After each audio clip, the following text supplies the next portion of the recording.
आप जो एआई रोज इस्तेमाल करते हैं और जो बिजली आपके घर में आती है, जानते हैं इन दोनों में एक बहुत ही गहरा और सरप्राइजिंग कनेक्शन है। और इसी कनेक्शन में भारत के लिए एक बहुत बड़ी चुनौती और एक उससे भी बड़ा मौका छिपा है। चलिए आज इसी को डिकोड करते हैं।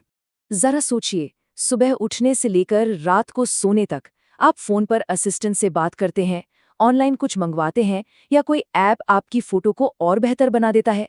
ये सब एआई ही तो है। ये हमारी जिंदगी का एक जरूरी हिस्सा बन चुका है। पर एक चीज है जो हमें दिखती नहीं।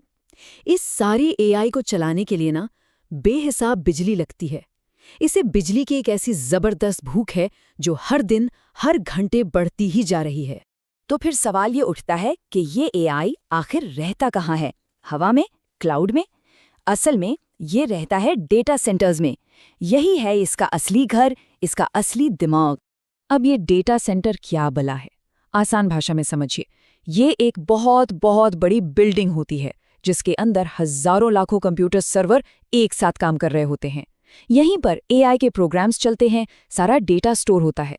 सच कहें तो यही एआई का दिमाग है। और पता है, ये सिर्फ कंप्यूटर से भरी इमारतें नहीं हैं। आज के दौर में एक्सपर्ट्स का मानना है कि यही डेटा सेंटर्स किसी भी देश की आर्थिक तरक्की की नई नींव बन रहे हैं। लेकिन इस दिमाग को जिंदा रखने की कीमत बहुत बड़ी है। मतलब इसे चलाने के लिए आखिर कितनी बिजली चाहिए? जो आंकड़ा है ना, वो आपको सच में चौंका देगा। ये नंबर देखिए, 1 गीगावाट। सुनने में बहुत टेक्निकल लगता है ना, पर असल जिंदगी में इसका मतलब क्या है? तो इसका मतलब ये है कि एक अकेला बड़ा एआई डेटा सेंटर एक पूरे छोटे शहर जितनी बिजली खा जाता है।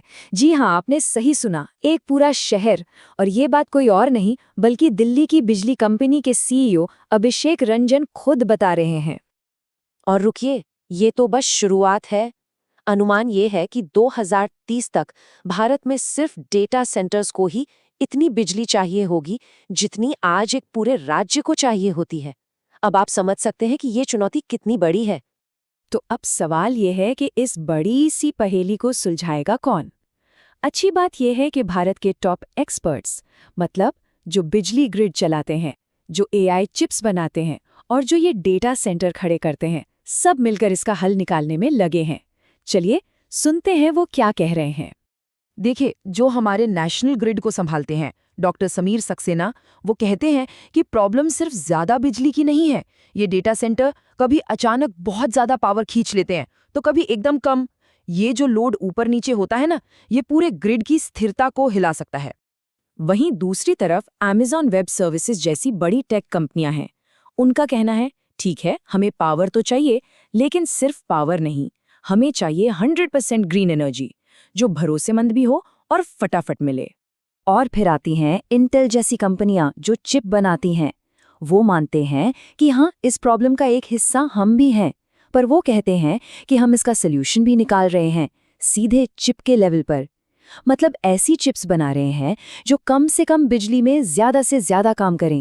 और पता है, यहीं भारत के लिए एक जबरदस्त मौका छिपा है।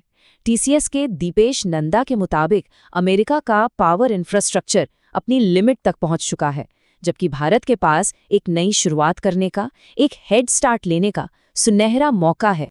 ओके, तो ये सब हो गई बड़ी बड़ी बातें, डेटा सेंटर, गीगावाट, ग्रिड। पर इससे हमें और आपको क्या, एक आम इंसान की जिंदगी पर, स्टूडेंट्स पर, छोटे बिजनेस पर इसका क्या असर पड़ेगा, ये जानना बहुत जरूरी है। देखिए, सीधी सी बात है, अगर भारत इस चुनौती को सही तरीके से संभालता है तो इसका फायदा सीधा हम सबको मिलेगा। कैसे? अरे भाई, इतने बड़े बड़े डेटा सेंटर बनाने और चलाने के लिए हजारों नौकरियां निकलेंगी। छोटे बड़े बिजनेस एआई का इस्तेमाल करके और स्मार्ट बनेंगे। और जब ये सब होगा तो देश की इकोनॉमी तो मजबूत होगी ही। लेकिन सिक्के का एक दूसरा पहलू भी है। जरा सोचिए, आज एयरपोर्ट से लेकर बैंक और अस्पताल तक सब कुछ इन्हीं डेटा सेंटर्स पर चल रहा है। अगर कल को बिजली की कमी से ये ठप हो गए तो हमारी जरूरी सेवाएं रुक जाएंगी। तो ये सिर्फ पैसे का मामला नहीं है, ये देश की सुरक्षा का भी सवाल है। तो अब आगे का रास्ता क्या है? भारत कैसे इस चुनौती को एक बड़े अवसर में बदल सकता है? चलिए एक्सपर्ट्स की राय में इसका रोड मैप देखते हैं। देखो, भारत के पास कुछ कमाल के फायदे हैं। एक तो हमारे पास पूरे देश के लिए एक ही नेशनल ग्रिड है, जो बहुत बड़ी बात है। दूसरा, हमारे पास ग्रीन एनर्जी बनाने की जबरदस्त क्षमता है, पर मुश्किलें भी कम नहीं है। इसके लिए बहुत मजबूत प्लानिंग चाहिए, ऐसी सरकारी नीतियां चाहिए जो सालों साल चलें, और सारे सरकारी विभागों को मिलकर काम करना होगा। तो कुल मिलाके कामयाबी का फॉर्मूला क्या है? 4 चीजें। पहला, टेक कंपनियां और बिजली कंपनियां मिलके काम करें। दूसरा, डेटा सेंटर्स के लिए खास जोन की प्लानिंग पहले से हो। तीसरा, सरकार की पॉलिसी लॉन्ग टर्म और स्टेबल हो। और चौथा, ग्रिड को संभालने के लिए नई नई टेक्नोलॉजी का इस्तेमाल हो। तो घूम फिरकर हम उसी सबसे बड़े सवाल पर आ जाते हैं। एआई की ये जो नई क्रांति दुनिया में आ रही है, क्या भारत उसके लिए तैयार है? हमारे पास मौका भी है और काबिलियत भी, पर क्या हम सही प्लानिंग और टीम वर्क से बिजली वाली इस मुश्किल को पार करके एक एआई सुपर पावर बन पाएंगे? खैर, इसका जवाब तो आने वाला वक्त ही देगा।